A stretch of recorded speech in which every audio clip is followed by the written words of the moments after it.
إن الحمد لله نحمده ونستعينه ونستغفره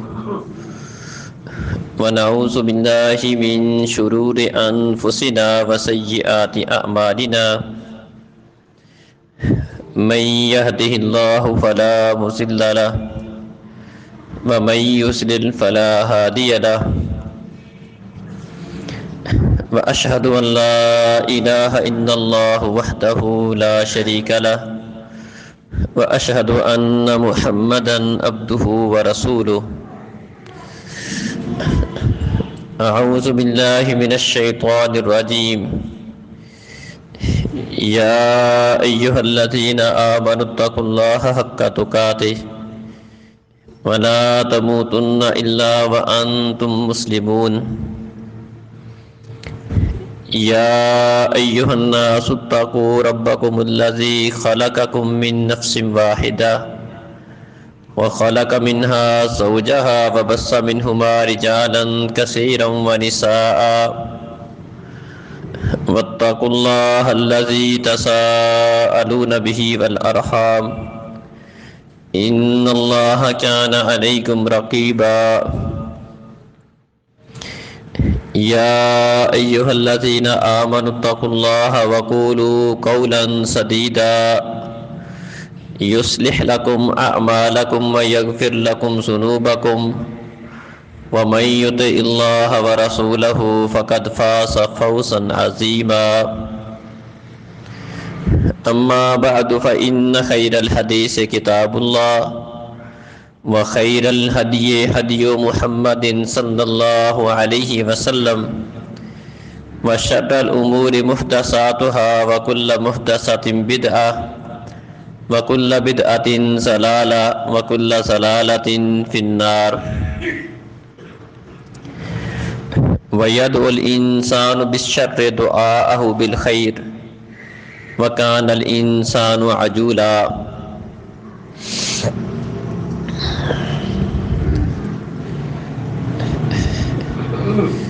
محترم عزیز بھائیوں اور بزرگوں، معزز ماؤں بہنوں،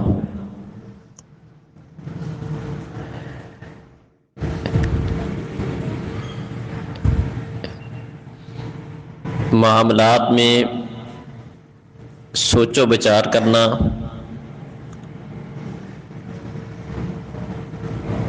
اور جلد بازی کا شکار نہ ہونا،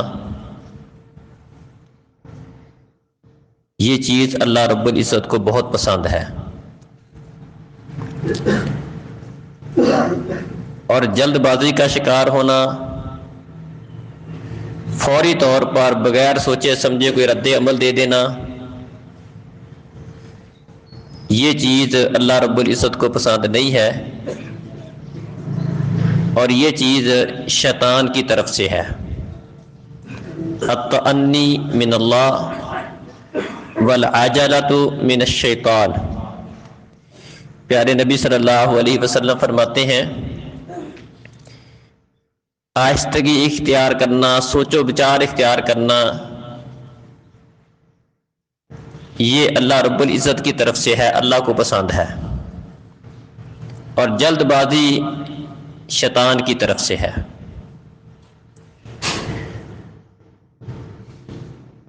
ہمارے روزمرہ کے معاملات میں سے بہت سارے معاملات کی خرابی کی وجہ معاملات میں جلد بازی کا شکار ہونا ہے، جس کی وجہ سے ہمیں کافی ساری پریشانیوں کا سامنا کرنا پڑتا ہے، جبکہ ہمارے دین کی تعلیم یہ ہے کہ ہم جلد بازی کا شکار نہ ہوں، سوچ و بچار کر کے معاملہ کریں۔ نبی کریم صلی اللہ علیہ وسلم کے پاس ایک وفد آیا، عبد القیس کا وفد تھا۔ جلدی جلدی وہ نبی کریم صلی اللہ علیہ وسلم کی ملاقات کے لیے آگے بڑھے، سفر کر کے آئے تھے۔ ان میں ایک آدمی تھا اشج عبد القیس،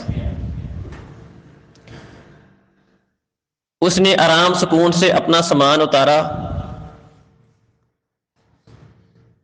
منہ ہاتھ دھویا، کپڑے تبدیل کیے، صاف ستھرا بن کر آرام سکون کے ساتھ نبی کریم صلی اللہ علیہ وسلم کی خدمت میں پیش ہوا اور آپ کو سلام کیا، آپ سے ملاقات کی، تو نبی کریم صلی اللہ علیہ وسلم نے اس موقع پر اسے یہ بات ارشاد فرمائی کہ ان فیک لخصلتین یحبہم اللہ الحلم والعناء، اشاجت تیرے اندر دو خوبیاں، دو خصلتیں ایسی ہیں اللہ کو بڑی پسند ہیں، ایک حلم بردباری برداشت تحمل،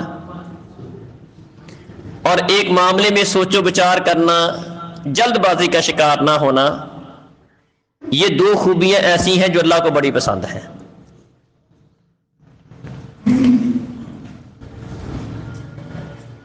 کئی سارے معاملات آپ شریعت کے دیکھ لیں، حتیٰ کہ عبادات کے بھی کئی معاملات ہیں، ان کے اندر بھی جلد بازی اختیار کرنے سے ہمیں منع کیا گیا ہے۔ نبی کریم صلی اللہ علیہ وسلم کے اوپر جب قرآن کا نزول ہوتا تو نبی صلی اللہ علیہ وسلم کی کوشش ہوتی کہ جلدی جلدی قرآن کو جبریل کے ساتھ ساتھ پڑھیں۔ جبریل پڑھتے تھے اور نبی کریم صلی اللہ علیہ وسلم بھی ساتھ ساتھ پڑھنے کی کوشش کیا کرتے تھے، تو اللہ رب العزت نے قرآن نازل کر دیا وَلَا تَعْجَلْ بِالْقُرْآنِ مِن قَبْلِ أَن يُقْضَى إِلَيْكَ وَحْيُهُ، اے اللہ کے رسول جب جبریل وحی نازل کر رہے ہوں، وحی لے کر آئیں، جب تک وحی مکمل نہیں ہوتی آپ آرام سے سکون سے اس وحی کو سنا کریں۔ اس قرآن کو آپ کے سینے میں جمع کرنا اور اس کو آپ کی زبان پر جاری کرنا اور اس قرآن کی وضاحت بھی کرنا یہ ہمارے ذمہ ہے۔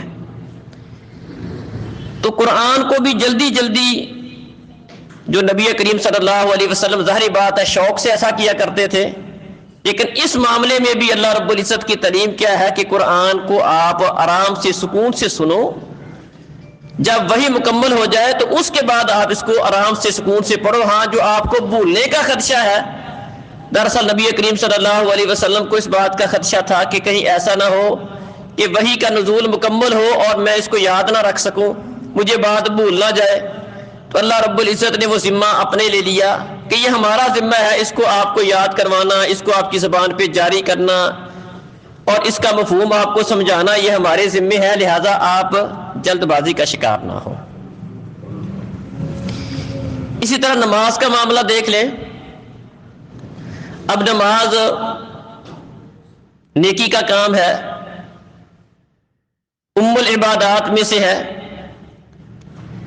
لیکن شریعت کی تعلیم کیا ہے؟ نبی کریم صلی اللہ علیہ وسلم ایک دن نماز پڑھا رہے تھے تو پیچھے کچھ شور سا سنا آپ نے۔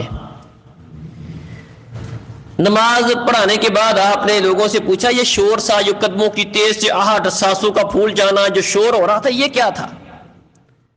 تو پتہ چلا کہ کچھ لوگ نماز سے پیچھے رہ گئے تھے، تو وہ نماز کو حاصل کرنے کے لیے، رکعت کو حاصل کرنے کے لیے، جلدی نماز کو پانے کے لیے جلدی جلدی دوڑ رہے تھے، سانس ان کو چڑھا ہوا تھا۔ تو نبی کریم صلی اللہ علیہ وسلم نے اس بات کو پسند نہیں کیا، فرمایا اذا اتیتم الصلاۃ فعلیکم السکینہ، جب آپ لوگ نماز کے لیے آؤ، حالانکہ عبادت کا کام ہے، لیکن فرمایا جب نماز کے لیے آؤ آرام سے سکون سے آؤ، وقار سے آؤ، ایک عظیم کام کے لیے آ رہے ہو، آرام سکون اور وقار کے ساتھ آؤ۔ ہاں فما ادرکتم فصلوا وما فاتکم فاتموا، جو تم امام کے ساتھ پالو اس کو امام کے ساتھ پڑھ لو، جو تمہاری رہ جائے اس کو بعد میں پوری کر لینا۔ اب نماز نیکی کا کام ہے، لیکن اس کے باوجود اس معاملے میں بھی آرام سکون تحمل کے ساتھ وقار کے ساتھ آنے کا حکم دیا، اور اس میں بھی جلد بازی کا مظاہرہ کرنا، افراتفری کا مظاہرہ کرنا، اس سے منع کیا۔ اسی طرح نبی کریم صلی اللہ علیہ وسلم بات کرتے تھے، آپ کی بات میں ایک ٹھہراؤ ہوتا تھا، آرام سے سکون سے تسلی سے بات کیا کرتے تھے۔ نبی کریم صلی اللہ علیہ وسلم کے بارے میں آتا ہے کان یحدث حدیثا لو عدہ العاد لاحصاہ، نبی کریم صلی اللہ علیہ وسلم اس طرح آرام آرام سے بات کرتے تھے کہ اگر کوئی بندہ آپ کی باتوں کو شمار کرنا چاہتا، گننا چاہتا، یہ بات ہو گئی، یہ ہو گئی، یہ ہو گئی، تو وہ آپ کی باتوں کو گن سکتا تھا۔ یہ نہیں تھا کہ آپ بولتے چلے جاتے، بولتے ہی چلے جاتے، بلکہ آرام سے، سکون سے، ٹھہر ٹھہر کے بات کرتے تھے۔ اللہ اکبر۔ قرآن بھی پڑھتے تھے تو قرآن بھی اس انداز سے پڑھتے تھے، ہر آیت پر رکتے، ٹھہرتے، وقف کرتے، جس طرح ہم عام بات کرتے ہیں۔ تو قرآن بھی اللہ کی باتیں ہیں نا اصل میں۔ بعض لوگ خصوصی طور پر یہ رمضان آئے گا، ایک طرف سے شروع ہوں گے سورہ الحمدللہ رب العالمین سے شروع ہو کر ولا الضالین پر جا کر بریک لگاتے ہیں۔ یہ طریقہ کار صحیح نہیں ہے۔ نبی کریم صلی اللہ علیہ وسلم کے بارے میں آتا ہے کہ آپ قرآن کی آیت پڑھتے، ہر آیت پر وقف کرتے، رکتے، ٹھہرتے، الحمدللہ رب العالمین ٹھہرتے، الرحمن الرحیم اگلی آیت پھر ٹھہر کے پڑھتے۔ حتیٰ کہ اگر کوئی آپ کی آیتیں گننا چاہتا، شمار کرنا چاہتا، ایک آیت، دو آیت، تین آیتیں ہو گئی، تو آپ کی آیتوں کو شمار کر سکتا تھا۔ قرآن بھی اللہ کی بات ہے، تو قرآن کو پڑھتے ہوئے بھی انسان کے ذہن میں یہ ہونا چاہیے کہ یہ اللہ رب العزت نے تکلم فرمایا ہے، اللہ کی باتیں، میں اللہ کی باتیں پڑھ رہا ہوں۔ تو جس طرح ایک انسان میں بات کر رہا ہوں اور اس کو بے جوڑ بات کروں، آپ کی سمجھ میں نہیں آئے گا۔ اگر میں بولتے ہی چلا جاؤں تب بھی آپ کو فائدہ نہیں ہوگا۔ اگر میں اپنی بات کے اندر کوئی وقف کروں گا، کوئی ٹھہروں گا، ایک جملہ کہہ کے رکوں گا، پھر اگلی بات شروع کروں گا، تو آپ کو میری بات سمجھ آئے گی۔ اسی طرح قرآن کو سمجھنے کے لیے پہلی بات تو یہ ہے کہ یہ اس وقت ممکن ہوگا جب ہمیں قرآن کا تھوڑا بہت کوئی شعور بھی ہو کہ قرآن میں ہے کیا، بات کیا ہو رہی ہے۔ دراصل ہمارا مسئلہ یہ ہوتا ہے کہ ہمیں تو قرآن کا پتہ ہی نہیں ہوتا، کہ ہم تو صرف اور صرف طوطے کی طرح قرآن پڑھتے ہیں، ہمیں قرآن کا پتہ نہیں ہوتا کہ قرآن میں بات کیا ہو رہی ہے، اس بات کا تعلق پچھلی کے ساتھ ہے یا اگلی کے ساتھ ہے۔ اگر تھوڑا سا اس کا اگر ہمیں اندازہ ہو تو ہم قرآن کو بھی اسی طرح پڑھیں جس طرح ہم دوسرے سے بات کرتے وقت بات کو جوڑنے توڑنے میں فرق کرتے ہیں۔ اس بات کو اگلی کے ساتھ ملانا ہے، اس جملے کو اگلے کے ساتھ ملانا ہے، پچھلے کے ساتھ ملانا ہے، وہاں وقف کرنا ہے، یہاں ٹھہرنا ہے۔ تو خیر سہولت کے لیے قرآن کی آیتوں کے اوپر آیتوں کا نمبر لگائے گئے ہیں، یہ ہماری سہولت کے لیے ہے، ورنہ تو قرآن تو سارے کے سارا اللہ رب العزت کا کلام ہی ہے نا۔ یہ لوگوں کی سہولت کے لیے یہ نمبر لگائے گئے ہیں، تاکہ وقف وہاں پر لگایا گیا ہے، نمبر لگائے گئے ہیں کہ ہر آیت کے اوپر وقف ہے، رکنا ہے، ٹھہرنا ہے۔ مقصد یہ ہے کہ بات کا دوسری بات سے فرق ہو سکے۔ تو قرآن کو پڑھتے وقت بھی شریعت کی تعلیم کیا ہے کہ ایک ٹھہراؤ ہو، اطمینان، سکون کے ساتھ قرآن پڑھا جائے۔ عام بات کرتے وقت بھی آرام سکون سے بات کی جائے، قرآن پڑھتے وقت بھی آرام سکون کے ساتھ، ٹھہراؤ کے ساتھ ہر آیت کے اوپر وقف کیا جائے۔ یہ قرآن کو خوبصورت پڑھنے کا جو حکم ہے اس میں یہ بات شامل ہے۔ رتل القرآن ترتیلا کے اندر یہ بات شامل ہے کہ قرآن کو خوب ٹھہر کے، تسلی کے ساتھ، ترتیل کے ساتھ پڑھو۔ اس کا مطلب یہ ہے، اس میں یہ بات بھی شامل ہے، اس کو خوبصورت کر کے پڑھنا، اچھی آواز کے ساتھ پڑھنا، اچھے مخرج کے ساتھ، اچھی ادائیگی کے ساتھ پڑھنا، اچھے تلفظ کے ساتھ پڑھنا، یہ ساری باتیں شامل ہیں۔ اس میں یہ بات بھی شامل ہے کہ ہر آیت کے اوپر رکنا، ٹھہرنا، وقف کرنا۔ تو نبی کریم صلی اللہ علیہ وسلم اس بات کا بڑا خیال رکھتے تھے، عام گفتگو کے اندر بھی اور قرآن کے پڑھنے میں بھی۔ ایک دفعہ نبی کریم صلی اللہ علیہ وسلم کی باتیں آپ ابو ہریرہ بیان کر رہے تھے، عائشہ رضی اللہ عنہا کے حجرے کے پاس بیٹھے ہوئے تھے، وہ لگاتار آپ کی احادیث کو بیان کر رہے تھے۔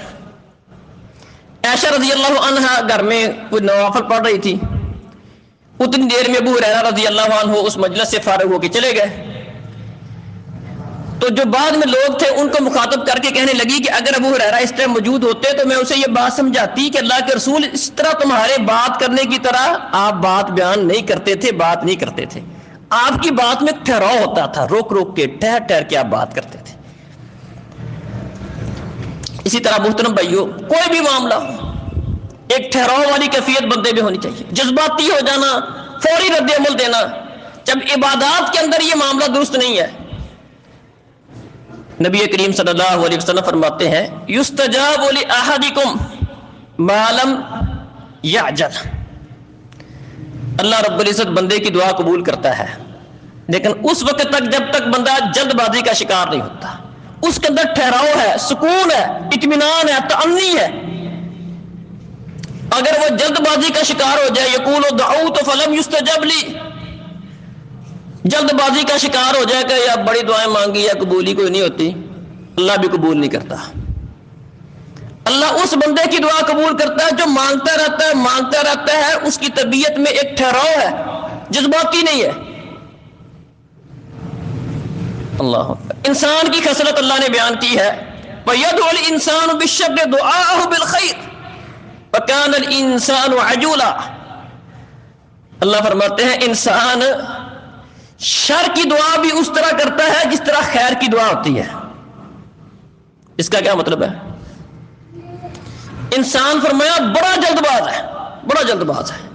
وَكَانَ الْإِنسَانُ عَجُولًا خُلِقَ الْإِنسَانُ مِنْ عَجَلٍ، انسان جلد باز پیدا کیا گیا ہے، انسان بڑا جلد باز ہے، اتنا جلد باز ہے، دعا مانگتا ہے، اگر فوری قبول نہ ہو دعا مانگنا اکتا کر چھوڑ دیتا ہے، قبول ہی نہیں ہوتی، نا امید ہو جاتا، اللہ سے نا امید ہو جاتا ہے۔ حالانکہ دینا سب کچھ اسی نے ہے، فیصلہ اسی کا ہونا ہے، بات اسی کی چلنی ہے، انسان کا کوئی اختیار نہیں ہے، لیکن پھر اس سے نا امید ہو جاتا ہے، اپنے خالق سے، اپنے مالک سے جو سب کچھ دینے والا ہے، اس سے نا امید ہو کر مانگنا چھوڑ دیتا ہے۔ اور اتنا جلد باز ہے، فرمایا اتنا جلد باز ہے کہ بعض اوقات شر کی دعا، بری اپنے متعلق دعا اس طرح کرتا ہے جس طرح خیر کی دعا کرنی چاہیے۔ اس کا مطلب کیا ہے؟ اس کا مطلب یہ ہے کہ جس طرح بندہ خیر کی دعا مانگتا ہے، اپنے بھلے کی دعا مانگتا ہے، اللہ مجھے خیر عطا کر، میری اولاد کو نیک بنا دے، اس طرح کر دے، اس طرح کر دے، اس طرح دعا مانگتا ہے۔ بعض اوقات انسان اتنا جلد باز ہے، بعض اوقات اولاد کوئی بات نہیں مانتی، نافرمانی کرتی ہے، اپنی اسی اولاد کو جس کے ساتھ اس کو بڑا پیار ہوتا ہے، اسی کو پتہ نہیں کیا کچھ کیا جاتا ہے، اس کے اوپر لان تان کرنا شروع کر دیتا ہے، اس کے لیے بد دعائیں کرنا شروع کر دے، مر جائے تو تجھے یہ ہو جائے وہ ہو جائے، اس کے لیے بد دعائیں کرنا شروع کر دیتا ہے۔ حالانکہ ایسا نہیں ہوتا کہ وہ دل سے ایسا کر رہا ہوتا، لیکن یہ اس کی جلد بازی کا نتیجہ ہے۔ وَكَانَ الْإِنسَانُ عَجُولًا، یہ جلد باز ہونے کی وجہ سے ایسا کرتا ہے۔ حتیٰ کہ اپنے آپ کے ساتھ تو ہر بندے کو پیار ہوتا ہے، بعض اوقات انسان اپنے بارے میں مر جاؤں، یہ ہو جائے وہ ہو جائے، اپنے بارے میں اس طرح کی باتیں کرنے لگ جاتا ہے۔ یہ بھی انسان کی جلد بازی کا نتیجہ ہے۔ حالانکہ اپنے بارے میں تو ہر بندہ آرام، سکون، راحت، کامیابی ہر بندہ چاہتا ہے، لیکن انسان کی جلد بازی اس کا نتیجہ یہ نکلتا ہے کہ بعض اوقات بندہ اپنے بارے میں کوئی شر والا معاملہ کر لیتا ہے، اور اپنے بارے میں کئی لوگ خودکشی کر لیتے ہیں۔ یہ خودکشی بھی انسان کی جلد بازی کا نتیجہ ہے، ورنہ کیسے ہو سکتا ہے کہ اللہ نے جو زندگی دی ہے، مہلت دی ہے، وقت دیا ہے، اپنی آخرت کو سنوارنے کے لیے بندہ خود ہی اس مہلت کو ختم کر دے؟ یہ انسان کی جلد بازی کا نتیجہ ہے۔ اللہ اکبر۔ کئی لوگ دوسرے کے متعلق فتویٰ لگانے میں بڑی جلد بازی کا شکار ہو جاتے ہیں۔ کئی علماء ایسے ہوتے ہیں، یہ بہت سارے لوگ جلد بازی کے اندر یہ کفر کے فتوے، شرک کے فتوے، یہ ہمارے معاشرے کے اندر ایک عام سی چیز بنی ہوئی ہے۔ فلاں کافر، فلاں مشرک، چھوٹی سی بات وہ اس کا اہل ہوتا ہے، نہیں ہو، اہل ہو نہ ہو، فوری طور پر وہ فتویٰ لگانا اپنا حق سمجھتا ہے۔ بلکہ کئی دفعہ ایسا ہوا ہے کہ کئی لوگ ایسے ہوتے ہیں کہ کئی اہل علم موجود ہوتے ہیں، بزرگ علماء موجود ہوتے ہیں، ان کو اتنی جلدی ہوتی ہے کہ وہ اس بات کا بھی انتظار نہیں کرتے کہ وہ فلاں عالم دین بیٹھا ہے، مسئلہ اس سے پوچھا گیا، وہ بھی بولتا نہیں، وہ بیچارہ جس کو پتہ نہیں ہوتا وہ پہلے بولنا شروع کر دیتا ہے۔ کئی دفعہ بزرگ بیٹھے ہوتے ہیں، ان کو بات کرنے کے موقع ہی نہیں دیتے دوسرے لوگ۔ جلد بازی کا نتیجہ ہے۔ مالک بن انس بیان کرتے ہیں، العجلۃ فی الفتوی نوع من الجہل، فتویٰ بازی میں جلدی کرنا یہ جہالت کی ایک قسم ہے، جہالت کا نتیجہ ہے، اصل میں یہ جہالت کا نتیجہ ہے۔ جس بندے کے پاس زیادہ علم ہوتا ہے وہ جلد فتویٰ نہیں لگائے گا، یہ بات یاد رکھیں۔ ہمیشہ جلدی فتویٰ لگانے والا وہ ہوگا جو کم علم ہوگا، ورنہ جس بندے کے پاس جتنا زیادہ علم ہوگا وہ فتویٰ لگانے میں بڑا محتاط ہوتا ہے، اس کے پاس اس بارے میں بڑے اقوال ہوتے ہیں، مختلف علماء کی آراء ان کے سامنے ہوتی ہیں، وہ کسی بات، ساری باتوں کو سوچ کر اس بارے میں فتویٰ لگائے گا، کوئی بات کرے گا۔ جو تھوڑے علم والا ہے، جس کو صرف ایک آدھی بات کا پتہ ہے، ایک حدیث اس نے مثال کے طور پر اس مسئلے میں پڑھی ہے، اس مسئلہ میں کوئی اور حدیث بھی ہے، یا اس مسئلہ میں کوئی علماء کی اس کی تفسیر کے اندر اس حدیث کی وضاحت میں کیا کیا اقوال ہے، اس کا کیا مطلب بیان کرتے ہیں علماء، اس کا اسے نہیں پتا، وہ فوری طور پر رد عمل دے دے گا۔ اس لیے امام مالک کہتے ہیں کہ فتوے میں جلدی کرنا یہ بھی جہالت کی ایک قسم ہے۔ اللہ اکبر۔ اسی طرح آپ دیکھتے ہیں بہت سارے معاملات ایسے ہوتے ہیں، باتیں پھیل جاتی ہیں اور بعد میں پتہ چلتا ہے کہ جو بات کی تھی وہ غلط تھی، جی صحیح بات اس طرح تھی۔ یہ بھی جلد بازی کا نتیجہ ہے۔ اللہ فرماتے یا ایھا الذین آمنوا ان جاءکم فاسق بنبأ فتبینوا ان تصیبوا قوما بجہالۃ فتصبحوا علی ما فعلتم نادمین۔ ایمان والو، جب بھی تمہارے پاس کوئی ایسا بندہ جس کا تمہیں اعتبار نہیں ہے، پتہ نہیں ہے، خبر لے کر آئے، کوئی بات لے کر آئے، پہلے اچھی طرح اس کی تفتیش کرو، فتبینوا، اس کی پڑتال کرو، تحقیق کرو، بات صحیح ہے کہ نہیں صحیح۔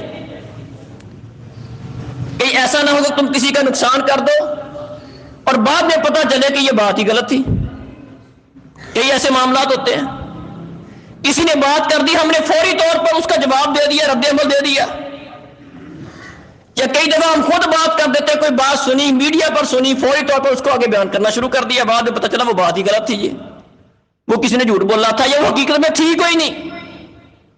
دوسری طور پر آج کل تو بڑا ایسا چلتا ہے، نبی کریم صلی اللہ علیہ وسلم نے فرمایا تھا معراج کی رات کہ ایک آدمی، میں نے دیکھا کہ ایک فرشتہ اس کے چہرے کی بانچ کو کنڈے کے ساتھ اس کو چیر رہا ہے، ایک بانچ کو چیرتا ہے، گدی تک لے جاتا ہے، پھر اس کو چھوڑ دیتا ہے اور دوسری کو اس طرح کرتا ہے، اتنی دیر میں پہلی صحیح ہو جاتی ہے۔ وہ مسلسل اس کے ساتھ یہ عمل کر رہا ہے۔ تو میں نے پوچھا جبریل یہ کون بندہ ہے؟ تو جبریل نے کہا اللہ کے رسول یہ وہ بندہ ہے کہ جھوٹ بولتا تھا اور اس کا جھوٹ آفاق تک پہنچ جاتا تھا، زمین و آسمان کے کنارے جہاں تک ملتے ہیں پوری دنیا میں اس کا جھوٹ پھیل جاتا تھا۔ یہ بات شاید اس وقت لوگوں کو سمجھ نہ آتی ہو کہ ایسا کیسے ہوگا کہ ایک بندے نے جھوٹ بولا اور تھوڑی دیر میں اس کا جھوٹ پوری دنیا پر پھیل گیا۔ آج کے اس میڈیا کے دور میں یہ بات ہمارے سامنے واضح ہے کہ ابھی بات چھوٹی سی بات ہوتی ہے، ابھی اس کی پڑتال بھی نہیں ہوئی، تفتیش بھی نہیں ہوئی، تحقیق بھی نہیں ہے، اور وہ بات پھیل جاتی ہے۔ یہ اس جلد بازی کا نتیجہ ہے، جبکہ شریعت کی تعلیم کیا ہے؟ ان جاءکم فاسق بنبأ فتبینوا۔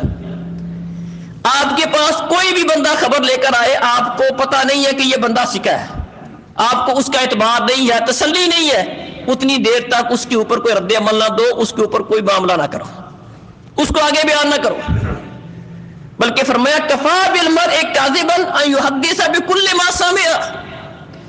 کسی آدمی کے جھوٹا ہونے کے لیے یہی بات کافی ہے کہ وہ ہر سنی سنائی بات آگے بیان کر دے۔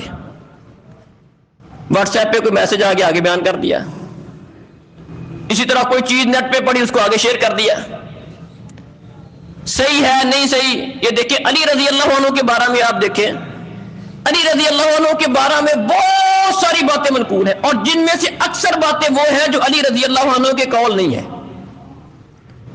بلکہ کئی ایسی باتیں بھی آپ کو ملیں گی جو ممکن ہی نہیں ہے کہ علی رضی اللہ عنہ کا اس طرح کا کوئی فرمان ہو، لیکن جس کی کوئی سند کوئی نہیں ہے، جس کے پیچھے کوئی بات کوئی نہیں ہے، وہ علی رضی اللہ عنہ کا قول کہہ کے اس کو نقل کر دیا جاتا ہے، قول علی، اور آگے جو مرضی بات کہہ دو۔ اور نبی کریم صلی اللہ علیہ وسلم کے بارے میں لوگ اپنی طرف سے بات بیان کرنا، ان کے ذمہ بات لگا کر اس کو شیئر کر دینا، اس کو مسئلہ نہیں سمجھتے، اور بہت سارے لوگ اس کو بغیر تحقیق کے آگے بیان کرتے چلے جائیں گے، اس کو پھیلاتے چلے جائیں گے۔ یہ بھی اس جلد بازی کا نتیجہ ہے، بلکہ یہ اب جو جتنی بدگمانی معاشرے میں پائی جاتی ہے، ایاکم والظن، اللہ کہتے ہیں کسی کے متعلق برا گمان نہیں کرو۔ برا گمان اس کی بنیاد بھی جلد بازی ہے کہ ابھی تحقیق نہیں ہے، پہلے اس کسی کے متعلق اس طرح کی سوچ بنا لینا، جلد بازی کا نتیجہ ہے۔ اگر بندہ جلد بازی کا شکار نہ ہو تو کسی کے متعلق جلدی بدگمان نہیں ہوگا، کیونکہ پہلے وہ تحقیق کرے گا، بات کی تہ میں جائے گا، پھر اس کے متعلق اپنی کو سوچ بنائے گا، تحقیق کے بعد اس کی سوچ بنتی ہے وہ صحیح ہوگی، اور اگر تحقیق کے بغیر ہی خود ہی بغیر سوچے بغیر بس ویسے ذہن میں بات آئی اس نے کیا ہوگا اس نے کہا ہوگا یہ ایسا ہوگا وہ ایسا ہوگا، اب سوچ بنا لی، جلد بازی کا نتیجہ ہے۔ اللہ اکبر۔ نبی کریم صلی اللہ علیہ وسلم سے ایک دن ان کا ایک صحابی کہنے لگا اللہ کے رسول اسنی و اوجس، چھوٹی سی نصیحت کر دیں۔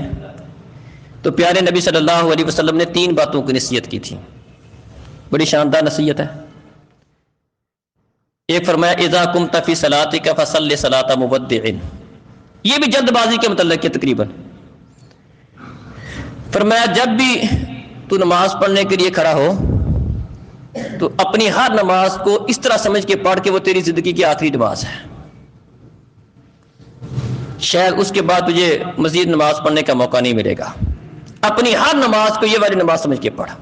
ویسے تو انسان کو اپنی ساری زندگی ایسے گزارنی چاہیے، کن فی الدنیا کا انک غریب او عابر سبیل، اب دنیا میں اس طرح رہو جس طرح کوئی مسافر ہوتا ہے یا جس طرح کوئی اجنبی ہوتا ہے کسی جگہ پر ٹھہرا ہوا ہے،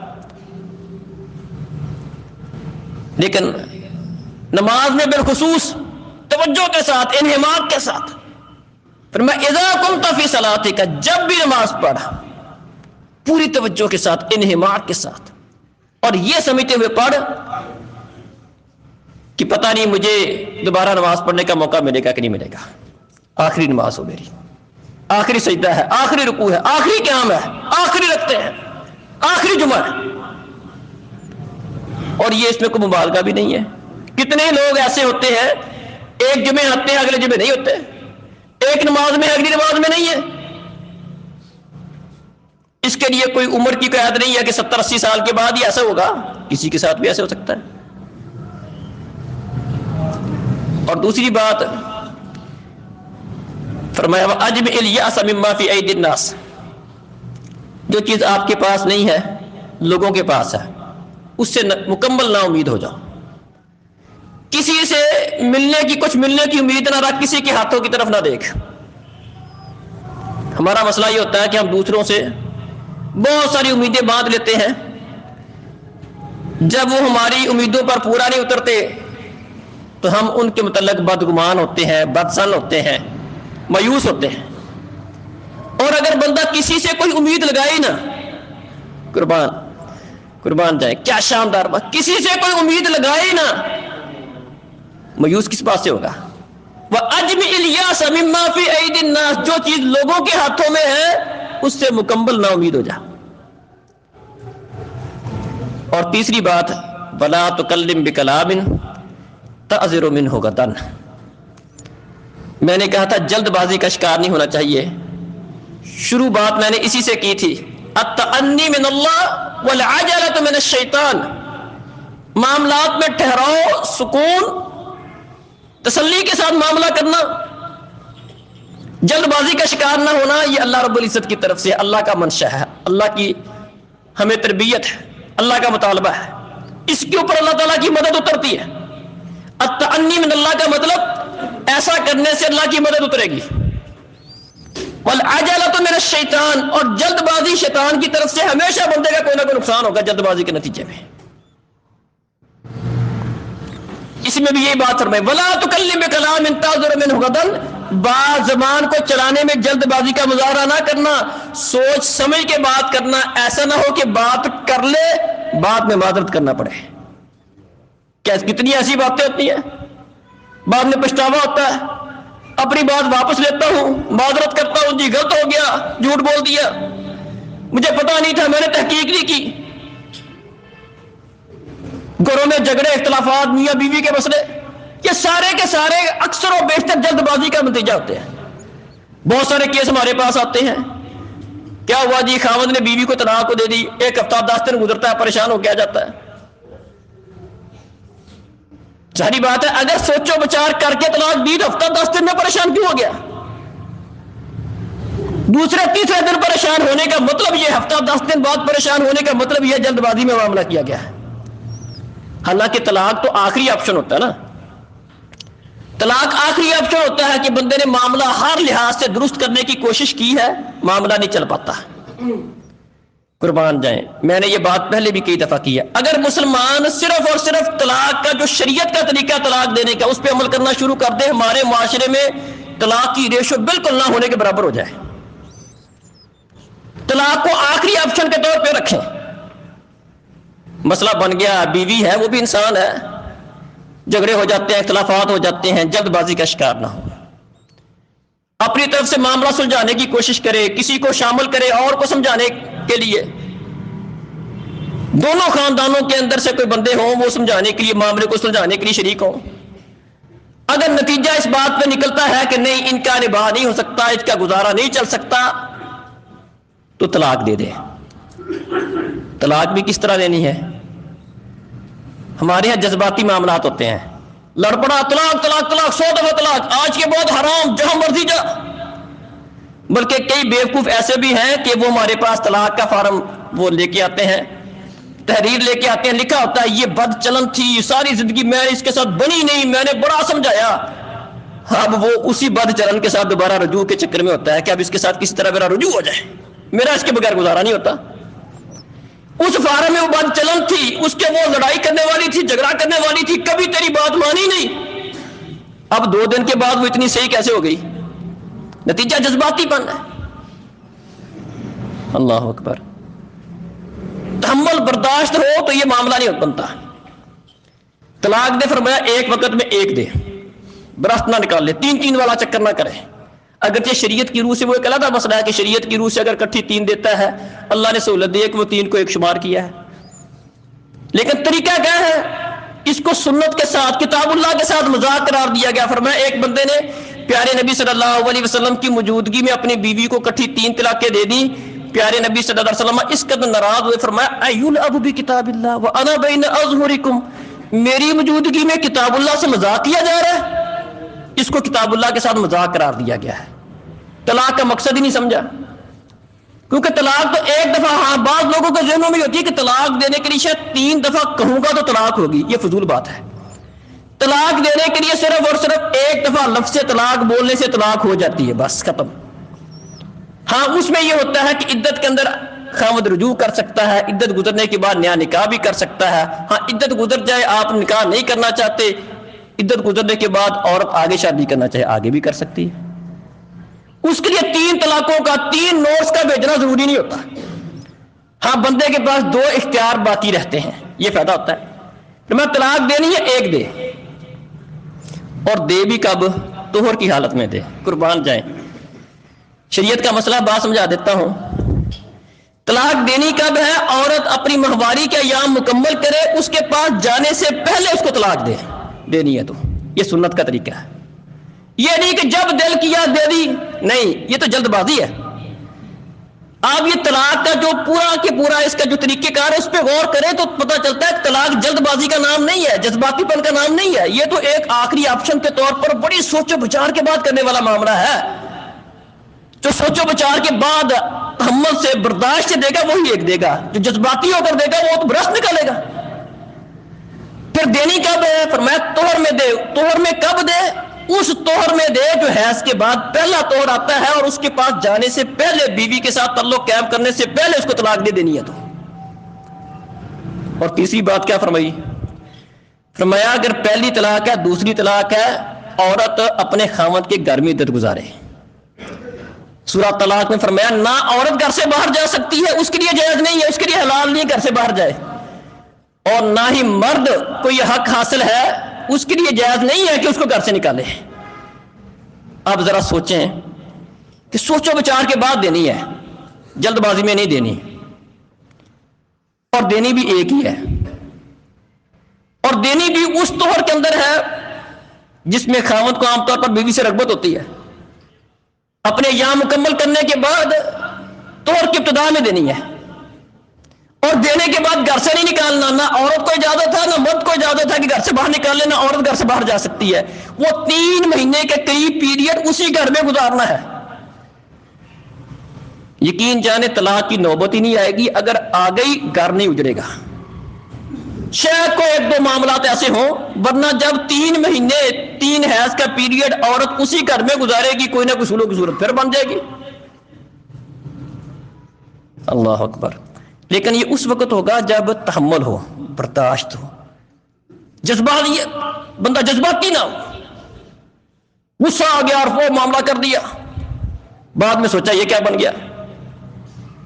یہ شریعت کی تعلیم ہے، ہر معاملے میں اس طرح ہے۔ یہ تو طلاق کی بطور میں نے مثال بات کی ہے، ہر معاملے میں شریعت کی تعلیم کیا ہے کہ معاملات میں ٹھہراؤ، بندہ جذباتی بن کا شکار نہ ہو، کوئی بھی معاملہ کرنا سوچو بچار ہو، بلکہ کوئی اہم معاملہ ہے اس میں تو شریعت کی تعلیم کیا ہے کہ سوچو بچار خود بھی کرو، کسی سے مشورہ بھی کرو۔ اللہ اکبر، دو چار بندوں سے مشورہ بھی کر لو، یار بیوی اس طرح کی ہے، میں اس کو مطلب یہ بہت تنگ ہوں، اس کو کیا کروں، کوئی اچھا مشورہ دے گا، کوئی سمجھا دے گا، یار چلو خیر اچھا ہے تو کوئی خوبی بھی تو ہے اس میں۔ پیارے نبی نے فرمایا کہ کوئی بندہ اگر اپنی بیوی میں کسی خامی کو دیکھتا ہے، کسی ایک خامی کو دیکھ کر اس سے اپنا دل کھٹا نہ کر لے، ایک خامی ہے تو خوبیاں بھی تو اس کے اندر ہوں گی نا۔ ہم صرف اور صرف خامیوں کو دیکھتے، خوبیوں کو نہیں دیکھتے۔ کوئی بھی معاملہ کرنا ہو تو اس کا طریقہ کار کیا ہے، اس معاملے میں سوچو بچار کر کے، جلد بازی کا شکار ہوئے بغیر، پھر اس کے متعلق مشورہ بھی کر لے، پھر اللہ سے بھی دعا کرے، استخارہ بھی کر لے، قربان جائیں استخارہ کر لے۔ استخارے کی نوبت تو آتی کوئی نہیں ہے، یہ تو تب آئے گی نا جب بندہ جلد بازی کا شکار نہ ہو۔ یہ سارے معاملات اس وقت ہوں گے، استخارہ بھی کرے، 2 رکعتیں پڑھے، اللہ سے دعا کہ اللہ یہ کام کرنے جا رہا ہوں، میرا یہ سوچ ہے، میری یہ ذہن ہے میرا، اللہ اگر یہ میرے لیے فائدہ مند ہے تو میری قسمت میں کر لے، اور اگر یہ کام میرے لیے نقصان دہ ہے، یہ رشتہ، یہ شادی، یہ معاملہ، یہ طلاق، یہ کوئی بھی معاملہ ہو، کوئی کاروبار کا معاملہ ہو، اگر میرے لیے نقصان دہ تو بچا دے مجھے، اور وہ مقدر میں کر دے جو میرے لیے فائدہ مند ہے۔ یہ کام کرنے کا طریقہ ہے، خود سوچو بچار کرے، اس معاملے میں تجربہ رکھنے والوں سے مشورہ کرے، اور پھر اللہ سے دعا بھی کرے، جس کو استخارہ کہتے ہیں۔ پیارے نبی استخارے کی دعا اس طرح سکھاتے تھے جس طرح قرآن کی کوئی آیت سکھاتے ہوں۔ ہم اس سے بڑی غفلت کا شکار ہوتے ہیں، قرآن کی آیت کی طرح آپ استخارے کی دعا سکھاتے تھے، اس کی تعلیم دیتے تھے استخارہ کرنے کی، اور استخارہ خود کرے، استخارہ سینٹر میں نہ جائے کہ یوں استخارے سینٹر بنائے ہوئے ہیں ہمارے پاس اور ہم تمہارا استخارہ نکالتے ہیں، یہ کوئی چکر نہیں ہے۔ استخارہ خود کرے، اللہ سے دعا ہے، اللہ دعا کرتا ہوں، اس کے لیے کوئی خواب کا آنا بھی ضروری نہیں ہے، کوئی اشارہ ملنا بھی ضروری نہیں، دعا ہے، اللہ بہتر ہے تو قسمت میں کر دے، بہتر نہیں تو بچا لے، اس کو استخارہ کہتے ہیں۔ استخارے کی دعا کا مفہوم یہ ہے۔ اللہ تعالیٰ سمجھنے اور عمل کی توفیق عطا فرمائے۔